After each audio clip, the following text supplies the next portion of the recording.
하나님 아버지 감사합니다. 오늘도 우리를 이렇게 예배로 부르시고 또 인도하여 주셨사오니 하나님 예배 가운데 함께하여 주시고 하나님의 영광이 나타나며 임재가 나타나는 귀한 예배 되어질 수 있도록 주님 도우시고 인도하여 주시옵소서.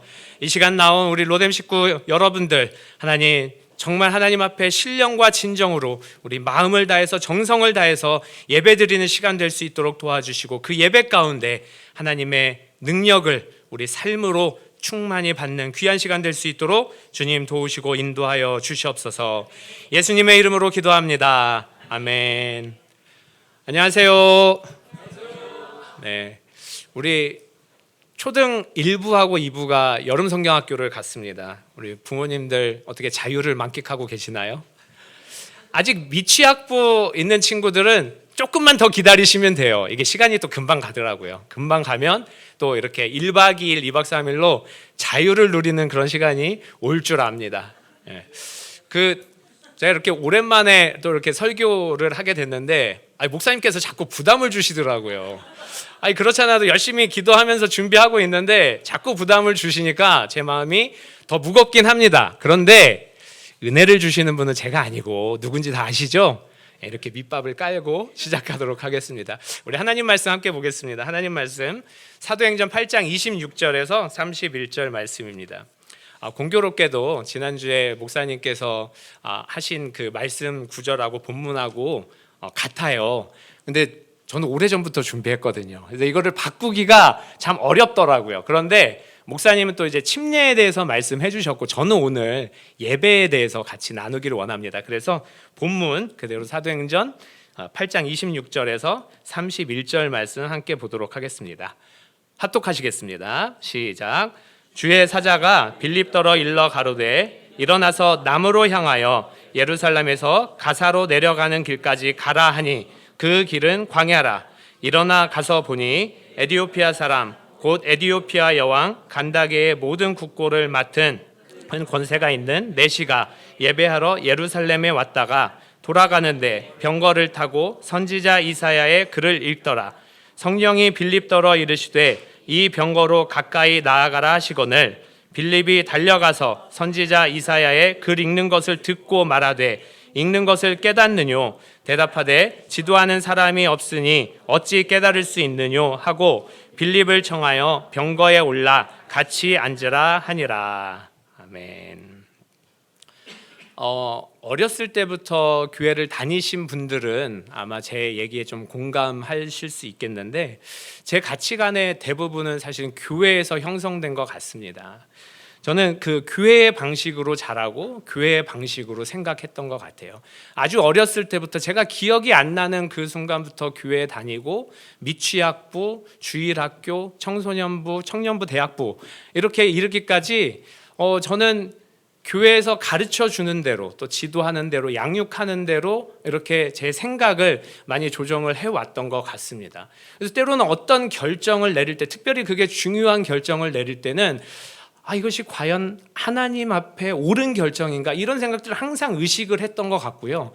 결정을 내린 그 이후에도 내가 제대로 하나님 뜻대로 제대로 결정을 내렸나 이런 생각들을 항상 했던 것 같습니다. 그러다 보니까 제 결정에 따라서 좀 좋은 일이 생기면 이건 역시 하나님이 인도해 주신 길이야 이렇게 안심하고 안도하고 하기도 했지만 때론 그 결과가 약간 나쁘게 나타나고 안 좋게 나타나고 이러면 내가 결정을 잘못했나? 내 기도가 부족했나? 하나님이 원하시는 길이 아닌가? 지금이라도 결정을 좀 번복해야 되나? 이런 생각도 사실은 많이 하면서 자랐습니다. 그런가 하면 이제 어렸을 때 그 교회에 대한 기억도 굉장히 많아요. 아마 여기 이제 아이들을 두신 부모님들은 걱정도 많이 있으실 텐데 제가 한 6살에 처음 성락교회로 왔거든요. 6살, 7살, 8살, 한 9살 이때쯤까지는 부모님이 저를 교회 안 데리고 가셨어요. 그래서 이제 수요 기도회나 수요 예배나 금요 기도회나 또 그때는 주일 저녁 예배도 있었잖아요. 이럴 땐 저하고 동생하고 그냥 집에 덩그러니 있었습니다. 6살, 7살. 좀 커서는 괜찮았겠죠. 근데 6살, 7살. 지금은 그러시면 안 돼요. 그러시는 분도 없으시리라 알고 있고. 근데 그때는 동생하고 그냥 집에 덩그러니 있어서 부모님이 오실 때까지 그냥 하염없이 기다렸던 거예요. 근데 금요철에 얼마나 깁니까? 그러면 그냥 기다리다가 잠이 듭니다. 근데 조금 커서는 한 9살, 10살 이제 그 이상부터는 교회 이제 데리고 오셨죠. 데리고 오면 이제 뭐 합니까? 부모님들은 이제 기도회 하시고 저는 어떻게 해요? 그때는 이제 운동장에 그래도 좀 있었어요. 운동장에서나 아니면 이런 복도에서나 지금 여러분들의 자녀가 그러는 것처럼 이렇게 뛰어놀다가 이게 길어지면 졸리고 피곤하고 이러면 이제 그렇게 기도하시는 곳에 가서 혹은 집회하는 곳에 가서 설교 듣는 곳에 가가지고 이제 뭐 어머니 무릎 베고 이렇게 잠들었던 그런 기억들이 있습니다. 또 초등학교 고학년, 청소년 또 뭐 이렇게 그 이후의 시기에도 사실은 제 삶은 교회랑은 떨어져서 생각할 수 없었던 그런 삶이었습니다. 그냥 굉장히 많은 시간, 학교 외에는 굉장히 많은 시간을 교회에서 보냈던 것 같고 교회 선생님들의 또 전도사님들의 목사님들의 양육을 그렇게 들으면서 자랐습니다. 그러다 보니까 이 부모님들이 서운하게 느껴질 때 그럴 때도 사실 교회 때문이었던 것 같고 또 때로는 이제 교회 어떤 선생님들은 양육하시는 분들이 서운하게 느껴질 때도 이렇게 많이 있었습니다. 조금 더 커서 보니까요. 교회가 특히 우리 교회가 내 신앙생활에 도움이 되나? 이런 생각도 좀 했던 것 같아요. 왜냐하면 서운한 느낌들이 자꾸 들고 그러다 보니까 나중에는 하나님 앞에 서운한 생각도 들고 그러다 보니까 오히려 교회가 나의 신앙의 성장을 방해하는 것 아닌가? 이런 생각도 조금씩 들기 시작했습니다. 그 초중고 시절 설교자들이나 혹은 선생님들 그런 선생님들은 우리 이제 어렸잖아요. 어린 우리들을 다분히 이제 율법적인 분위기에서 좀 양육하셨던 것 같아요. 그래서 좀 엄격한 분위기도 많이 있었습니다. 그리고 우리 교회 신앙 색깔도 약간 근본주의적이잖아요. 그러다 보니까 예배 시간에 졸면 뭐 이렇게 귀신 들린다. 뭐 이런 얘기도 듣고 예배 시간에 이제 그 졸면 뭐 시험에 든다. 믿음이 좋지 못하다. 이런 정죄도 사실은 많이 받고 자랐습니다. 그리고 또 술 마시면 지옥 간다든지 뭐 예배 시간에 늦으면은 하나님께서 예배를 안 받으신다든지 이런 뉘앙스의 그런 가르침이 많았던 것입니다. 그런가 하면 이제 어렸을 때는 당연히 교회 밖 세상과는 좀 단절된 채 살았고 그것이 좀 거룩한 삶인 양 영적인 삶인 양 그렇게 오해하며 지냈던 그런 시간도 많았습니다. 어쩌면 우리는 은혜를 말하면서 율법으로 살았고 사랑을 말하면서 어떤 판단과 시기와 비방과 수군거림으로 그렇게 좀 왔던 세월들이 있지 않았나 그런 생각이 듭니다. 개혁 이후에도 사실은 교회가 과연 우리 신앙에 도움이 되나 이런 생각도 많이 했던 것 같아요.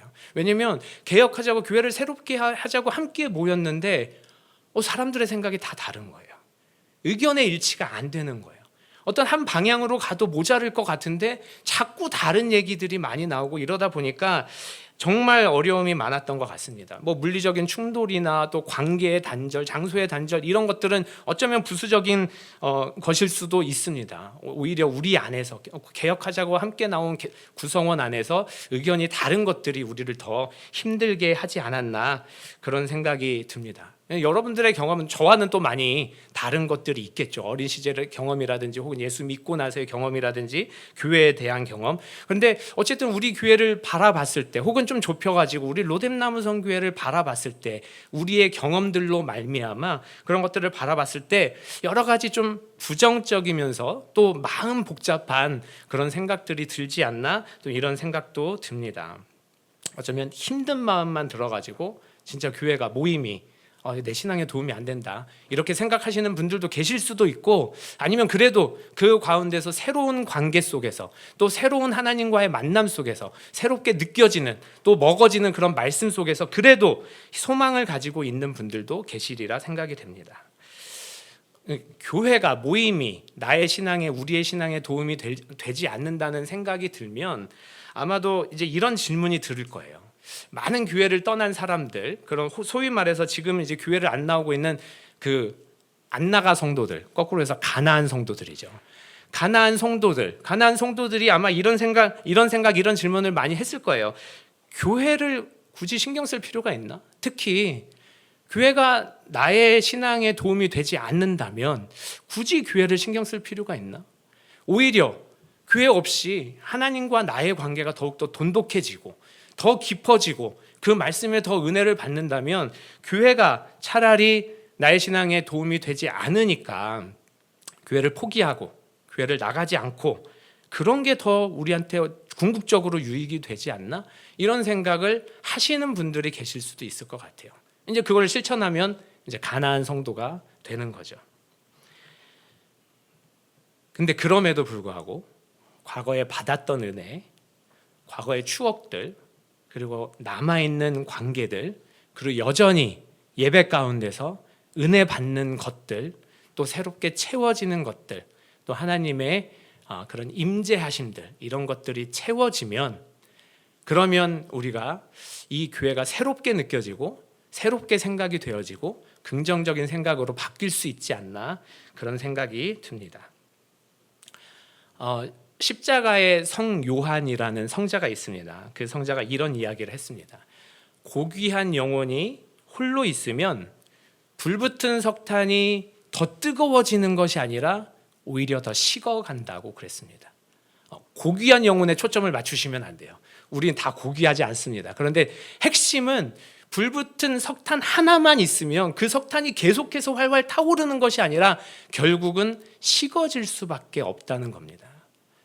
처음에는 오히려 교회가 우리의 신앙을 방해하니까 나 교회 안 나가야지 라고 생각했던 사람들도 결국은 교회 밖에 있으면 마치 홀로 있는 석탄과 같아서 우리 마음이 점점 식어질 수밖에 없다는 것입니다. 뭐 나중에 기회가 되면 제 경험을 조금 얘기하기는 하겠지만, 그러니까 미국에서 이렇게 그 이민 목회를 도울 때 교회와 저와 관계가 좀 일이 있어가지고 교회를 찾았던 시간이 있습니다. 그런데 제가 그 교회를 떠나서 다른 교회를 찾을 때, 다시 말해서 그 교회 공동체에 소속되어 있지 않을 때 언제나 어려워지는 건 저였던 것 같아요. 고통을 느꼈던 건 저였던 것 같습니다. 믿음이 시들고 사랑 없는 딱딱한 마음이 제 어떤 자세를 만들고 그랬던 것 같습니다. 저는 더 뜨거워지는 것이 아니라 더 식어져 갔던 그런 경험들을 했습니다. 근데 교회는 우리, 특히 이 자리에 모여 있는 우리 모두의 인생에 그렇게 영향을, 부정적이든 긍정적이든 지대한 영향을 끼치고 있다는 사실이에요. 그렇기 때문에 우리가 교회를 포기하지 못하는 그런 것도 있을 것 같습니다. 근데 교회가 우리 삶에 이렇게 큰 영향을 미친다면 저는 교회를 좀 건강하게 세워나가고 싶습니다. 교회가 우리를 부정적으로, 나의 신앙을 부정적으로 만들어가게 그냥 놔두는 것이 아니라, 교회는 건물이 아니잖아요. 교회는 어떤 하나의 하드웨어가 아니잖아요. 교회는 우리 성도들이 모인 이 모임이 교회잖아요. 그러면 우리 성도님들과 함께 있는 구성원들과 같이 이 교회를 그냥 부정적인 영향을 미치는 상태로 내버려 두는 것이 아니라 건강한 교회로, 건강한 모습으로, 그래서 긍정적인 영향을 미치는 곳으로, 그래서 우리 신앙을 더욱더 깊어지게 할 수 있는 그런 모습으로 만들어 가고 싶습니다. 저에게 지대한 영향을 끼치는 이 교회를 건강하게 만들어 가서 저나 우리 가족, 특별히 우리 자손들에게 정말 긍정적인 영향을 끼치는 교회로 함께 세워가고 싶은 마음이라는 겁니다. 이것은 저만의 바람이 아니라 오랫동안 이렇게 함께 고생하고 있는 여러분들의 바람이기도 하리라 믿습니다. 그래서 앞으로 3주 동안 저는 교회의 건강한 지향점에 대해서 좀 살펴보고자 합니다. 건강한 교회는 어떤 교회인지에 대해서 어쩌면 우리 이 자리에 있는 분들이 다 기준이 좀 다를 수 있을지도 몰라요. 근데 저는 교회가 세 가지를 균형 있게 바라봐야 된다고 생각합니다. 세 곳을. 첫째는 당연히 교회는 하나님을 바라봐야 됩니다. 하나님을 온전히 바라봐야 돼요. 그렇지 않으면 교회가 아니라 정말 그냥 하나의 사교 모임이나 그냥 사회의 모임으로 치부될 수 있을지 모르겠습니다. 그래서 하나님을 건강하게 바라봐야 합니다. 두 번째는 교회 안을 바라봐야 됩니다. 그리고 마지막으로 세 번째는 교회 바깥을 바라봐야 됩니다. 이 세 가지가 균형 있게 조화를 이루어야 건강한 교회라고 할 수 있습니다. 우리가 소위 건강한 교회라고 하는 건강한 교회에서 나타나는 5가지 그 기능들이 있어요. 뭐 예배라든지 교제라든지 양육, 그다음에 전도 및 선교, 그다음에 봉사, 이 5가지가 균형 있게 나타나야 그게 건강한 교회라고 합니다. 근데 이 5가지 이 기능도 결국은 하나님을 바라보고 교회 안을 제대로 바라보고 교회 바깥을 제대로 바라봐야 이 5가지 기능이 제대로 동작한다는 겁니다. 그래서 오늘은 그중 첫 번째, 우리 하나님을 바라보는 것, 다시 말해서 예배를 드리는 것, 하나님을 섬기고 경배하는 것에 대해서 우리 교회가 곧 예배 공동체라는 것에 대해서 함께 나누기를 원합니다. 우리 예배에 대해서 사실은 많이 배웠고 많이 들어왔습니다. 예배는 구약 시대 때부터 있습니다. 하나님을 섬기는 일, 하나님을 제사를 통해서 섬기는 일, 마음을 다해서 경배하는 일, 찬미하는 일, 이것은 구약 시대 때부터 있었습니다. 어쩌면 그 창조 시대 때부터, 왜냐하면 가인과 아벨부터 있었거든요. 창조 시대 때부터 있었습니다. 예배를 나타낼 때 쓰이는 그 히브리어가 아바드라는 단어가 있고 샤하라는 단어가 있는데, 아바드라는 단어는요, 봉사, 섬김 이런 뜻이에요. 샤하라는 뜻은 엎드리다, 굴복하다 그런 뜻입니다. 그런가 하면 이제 신약에서 나와서 이제 헬라어로 예배라는 단어가 프로스퀴네오라는 단어로 많이 나타나는데요. 프로스퀴네오는 여러분 많이 들어보셨겠지만 누구누구에게 입맞추다, 그런 뜻입니다. 다시 말해서 예배란 거는요, 창조주 앞에 엎드리고 굴복하고 그분의 주권을 온전히 인정하고 순종하며 섬기는 것입니다. 그리고 더 나아가서 그 창조주 하나님 앞에 거룩하게 문안하며 입맞추는 것으로 아주 가깝게 친근하게 문안하는 것, 그게 바로 예배라는 것입니다. 성경 첫 부분에는 아까 말씀드렸던 가인과 아벨의 제사부터 예배 행위가 시작이 되었습니다.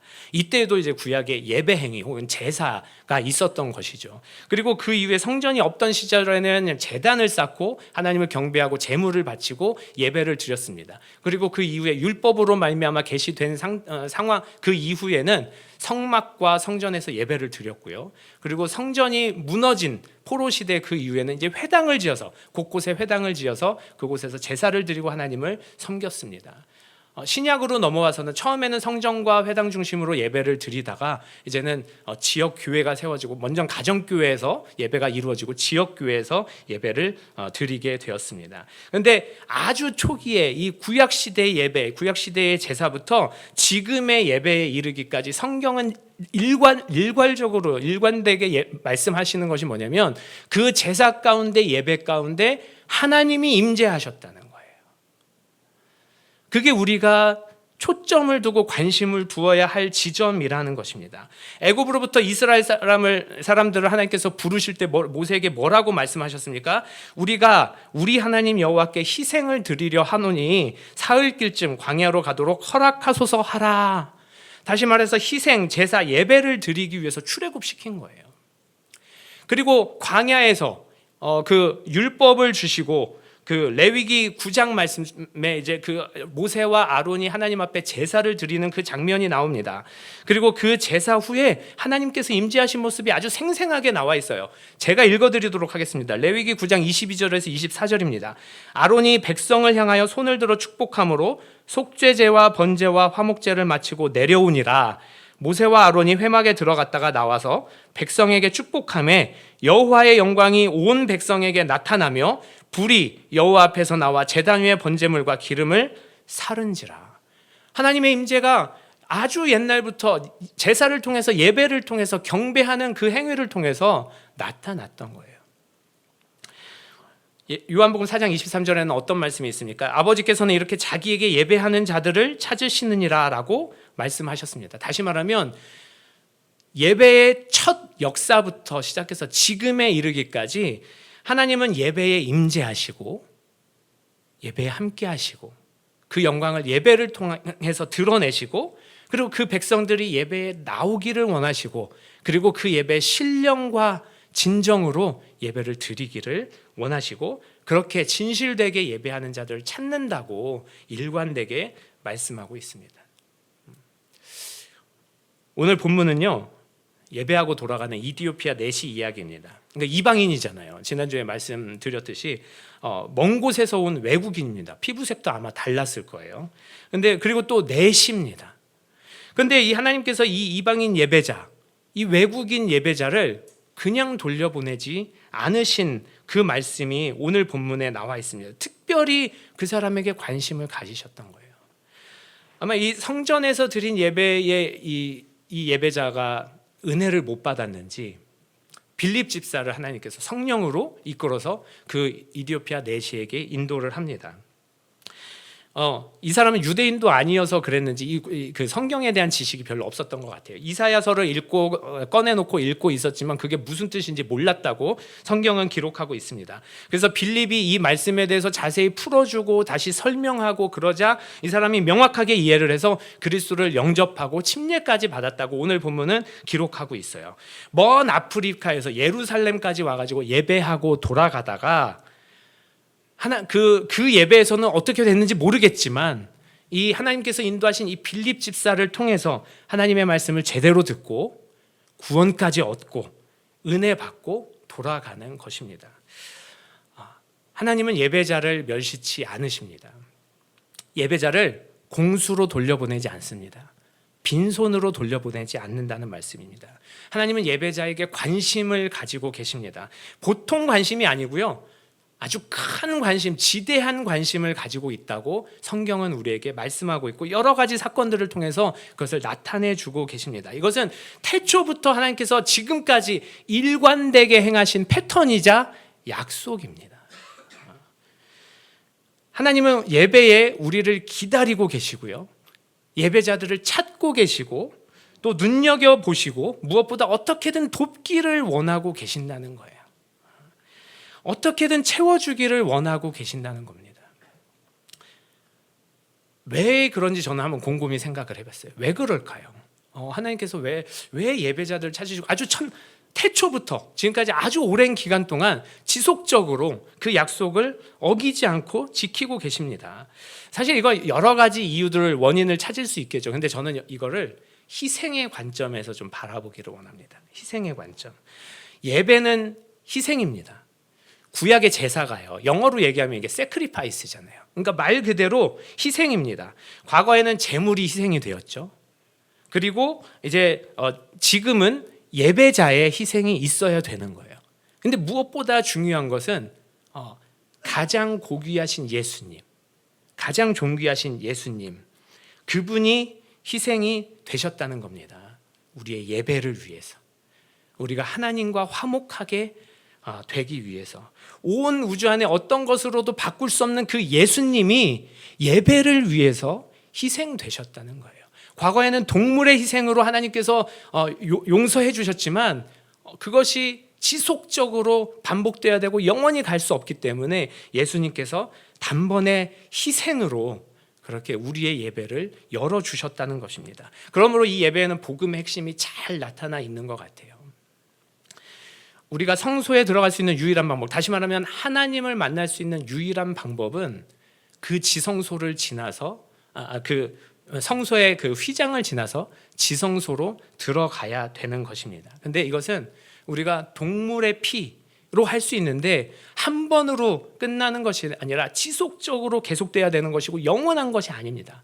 그렇기 때문에 오직 우리가 한 번의 제사로 영원히 우리가 하나님을 만날 수 있는 유일한 방법은 바로 예수님의 피밖에 없는 것입니다. 그래서 그리스도께서 이 땅에 오셔가지고 그 휘장을 찢어 놓으신 거예요. 그분의 몸으로, 그분의 피로, 그분의 고난으로 직접 이 휘장을 찢어 놓으신 것입니다. 그래서 우리로 하여금 하나님께로 가는 길을 열어 놓으신 거예요. 우리로 하여금 예배 드릴 수 있는 길을 열어 놓으신 것입니다. 근데 그분의 희생을 우리가 담고 하나님 앞으로 담대하게 나오기 때문에 하나님께서 예배를 받으시는 겁니다. 그리고 예수님의 희생뿐만이 아니라 우리의 희생이 있기 때문에 하나님께서 예배자를 찾으시고 그 예배에 임재해 주시는 것입니다. 여러분들 오늘 예배에 오기 위해서 어떤 희생을 하셨나요? 어쩌면 어떤 분들은 뭐 희생이야, 그냥 내가 주일날 가는 게 당연한 거지, 이런 마음으로 오셨을 수도 있습니다.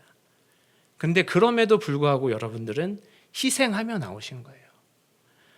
사실 요즘같이 복잡한 현대사회에 주일날 이 황금 같은 시간, 어쩌면 이번 주를 위한 충전하는 시간으로 쓸 수도 있어요. 휴식하는 시간으로 쓸 수도 있습니다. 그리고 하루하루 자기 개발하지 않으면 어떻게 돼요? 도태되는 내 모습을 볼 때도 있습니다. 그러면 이 귀한 시간에 나를 좀 개발해야 될 텐데 이런 생각이 들지도 모릅니다. 혹시 그런 생각이 안 들다 하더라도 여러분들은 자기도 모르게 그런 기회비용들을 희생하고 나오신 거예요. 또 걱정이 얼마나 많습니까? 회사에서의 걱정도 많이 있겠고, 가정에서의 걱정도 많이 있겠고, 또 자녀들 문제 때문에 생기는 그런 걱정도 많이 있겠고, 혹은 뭐 남편, 아내 이런 뭐 싸우고 나오는 것들, 그런 걱정들 굉장히 많으실 거라 생각이 듭니다. 그런데 이 모든 것 다 뒤로 하고 나오셨잖아요. 왜? 예배가 먼저니까. 예배가 당연한 거니까. 하나님 만나는 것이 당연한 거니까. 우리는 우리도 모르게 우리의 시간들을 희생하고 우리의 삶들을 희생하고 자기 발전의 기회들을 희생하고 여러 가지 것들을 희생하고 나오신 것입니다. 또 물질의 희생도 있잖아요.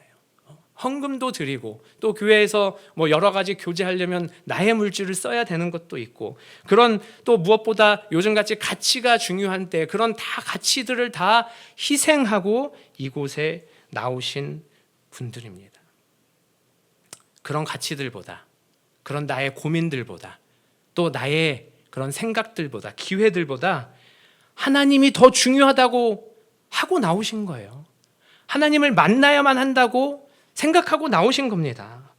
하나님이 더 소중하다고 그렇게 생각하면서 나오신 거예요. 그런데 이렇게 나온 우리들 하나님이 그냥 두고 보시겠습니까? 여러분들의 희생을 보시는 겁니다. 여러분들의 희생을 갚아주시고 싶어 하시는 거예요. 우리가 잘 아는 로마서 12장 1절 말씀에 어떤 말씀이 있습니까? 그러므로 형제들아, 내가 하나님의 자비하심으로 너희를 권하노니 너희 몸을 하나님이 기뻐하시는 거룩한 산 제사로 드리라. 이는 너희의 드릴 영적 예배니라. 우리의 몸, 우리의 삶, 우리 시간, 우리 물질, 이런 것들의 희생을 통해서 진정한 영적 예배들이 나타난다고 합니다. 성공하는 예배들이 나타난다고 합니다. 그러니 그런 예배자들, 많은 것들을 희생하고 나온 그런 예배자들을 하나님이 그냥 두고 보지 않으신다고 성경을 통해서 우리에게 지속적으로 나타내주고 계시고 말씀해주고 계시고 약속해주고 계시는 겁니다. 그런데 우리가 이렇게 예배에 나오고 나서 이렇게 공수로 돌아가지 않으려면, 빈손으로 돌아가지 않으려면 반드시 필요한 요소가 하나가 있는 것 같습니다. 뭐냐면요, 사모함인 것 같아요. 사모함. 왜냐하면 오늘 이 이디오피아 내시를 보세요. 예배 드리고 그 먼 길을 이제 병거를 타고 간다고 성경은 기록하고 있습니다. 그 당시 길이 뭐 아스팔트였겠습니까? 시멘트였겠습니까? 비포장 도로잖아요. 근데 병거를 타고 갑니다. 거기서 성경 읽을 수 있겠나요? 더군다나 요즘같이 뭐 인쇄술이 발전한 것도 아니고 뭐 큰 글자 성경이 있는 것도 아니고 그냥 정말 그 양피지에 기록된 그 이사야서를 읽고 있었던 것입니다. 어쩌면 그날 들은 말씀을 좀 다시 한번 마음에 새기고자 그렇게 곱씹어서 연관된 말씀을 읽었는지도 모르겠고, 아니면 그냥 자기가 가지고 있는 그 두루마리 이제 성경책이 이사야 이기 때문에 그냥 읽고 있었는지도 모르겠습니다. 그런데 어찌 되었던지 간에 이 이디오피아 내시는 하나님을 더 알고 싶어서 그렇게 열악한 환경 속에서도 성경을 읽고 있었던 거예요. 하나님은 그 사모함을 보신 것입니다. 어쨌든지 간에 하나님을 더 가까이 하고 싶어서, 하나님을 더 알고 싶어서, 하나님의 말씀을 더 깊이 깨닫고 싶어서 그 열악한 환경 속에서도 말씀을 놓지 않고 읽었던 것입니다. 그 사모함을 하나님이 보신 것입니다. 그리고 오늘도 우리의 사모함을 하나님이 보시리라 믿습니다. 사랑하는 로뎀 식구 여러분들, 저는 정말로 우리 로뎀 식구 여러분들하고 예배를, 모임을, 교회를 정말 건강하게 세워가고 싶습니다. 우리 하나님은요, 이 자리에 나온 여러분들을 빈손으로 보내지 않으십니다. 여러분들이 하나님을 예배하기 위해서 많은 것들을 희생하고 나온 그 모습을 하나님이 보시는 거예요. 하나님이 알아주시는 것입니다. 그리고 안쓰럽게 보시고 자비롭게 바라보고 계시는 것입니다. 오늘 아침에도 쉬고 싶었던 마음 하나님이 아십니다. 다른 것을 혹시나 하고 싶었던 마음, 그것도 아십니다. 거래처나 고객과의 어떤 약속을 어기고 싶어 하지 않은 그런 마음도 이해하십니다. 자녀들 때문에 걱정하고 근심하고 또 정말 신경이 쓰여서 마음이 힘든 부분들도 하나님께서 아십니다. 속상한 마음도 아시고, 근데 이 모든 걸 다 뒤로 하고 오늘 이 예배에 하나님을 만나겠다고, 하나님을 보겠다고, 하나님의 말씀을 듣겠다고 모든 것을 희생하고 이 자리에 나와 있는 그 마음도 하나님께서 아신다는 거예요. 그리고 우리의 마음을 보듬어 주기를 원하시고 계십니다. 그런 하나님이 우리를 멸시하시겠습니까? 우리의 심령과 마음을 풍성하게 채워주기를 원하시고 계시는 것입니다. 건강한 교회는 아까 말씀드렸듯이 먼저 하나님을 바라보아야 합니다. 다시 말해서 먼저 우리가 예배에 성공해야 되는 거예요. 예배를 통해서 예배 때마다 하나님을 만나야 되는 것입니다. 예배 때마다 하나님의 임재를 경험해야 되는 거예요. 교회가 해야 할 많은 중요한 일도 있겠지만, 그러나 가장 중요한 것은 이 하나님을 바라보는 것, 하나님을 예배하는 것 없이 우리가 다른 것을 할 수는 없습니다. 그렇다면 그건 건강한 교회라고 할 수 없는 거예요. 어떤 목사님은 교회가 하나님의 모험이라고 이야기를 합니다.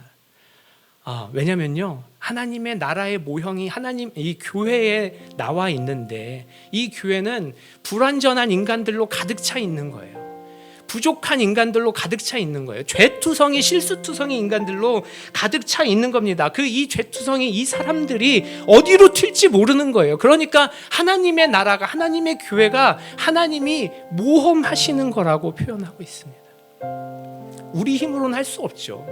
우리 힘으로는 예배를 온전히 세울 수 없습니다. 우리 힘으로는 모임을 온전히 세울 수 없어요. 우리 힘으로는 교회를 온전히 세울 수 없습니다. 그런데 하나님이 연약한 우리 인간의 모습을, 하나님이 죄투성이 우리 인간의 모습을 이 안에 살아주시겠다고 이 땅에 내려오신 거예요.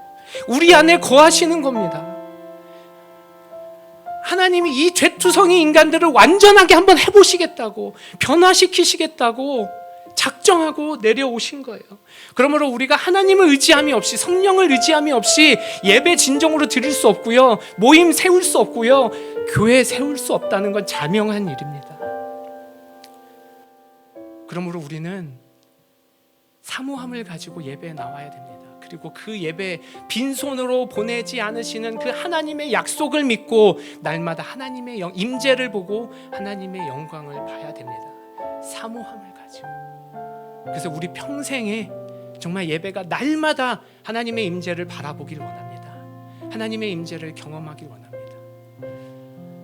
예배 마치는 시간이지만 우리 평생에 하나님을 전심으로 예배하고 사모함으로 예배하겠다. 그리고 앞으로 드리는 예배가 정말 내가 하나님만 온전히 바라보겠다고, 하나님의 임재를 경험하고 싶다고 사모하는 마음으로 우리 함께 찬양하길 원합니다.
하나님을 예배하는, 나는 하나님을 예배하는 예배자입니다.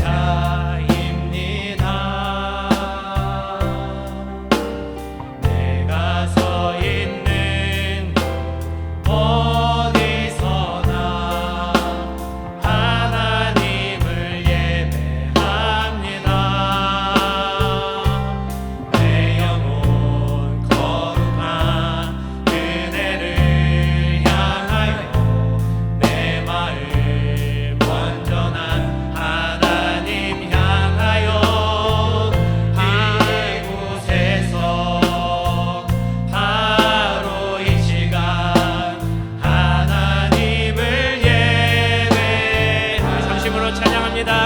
예배합니다. 예배합니다. 찬양합니다. 주님만 날 다스리소서. 예배합니다. 찬양합니다. 주님 홀로 높임. 우리 주님 앞에 손 들고 예배합니다. 예배합니다. 찬양합니다. 주님만 날 다스리소서.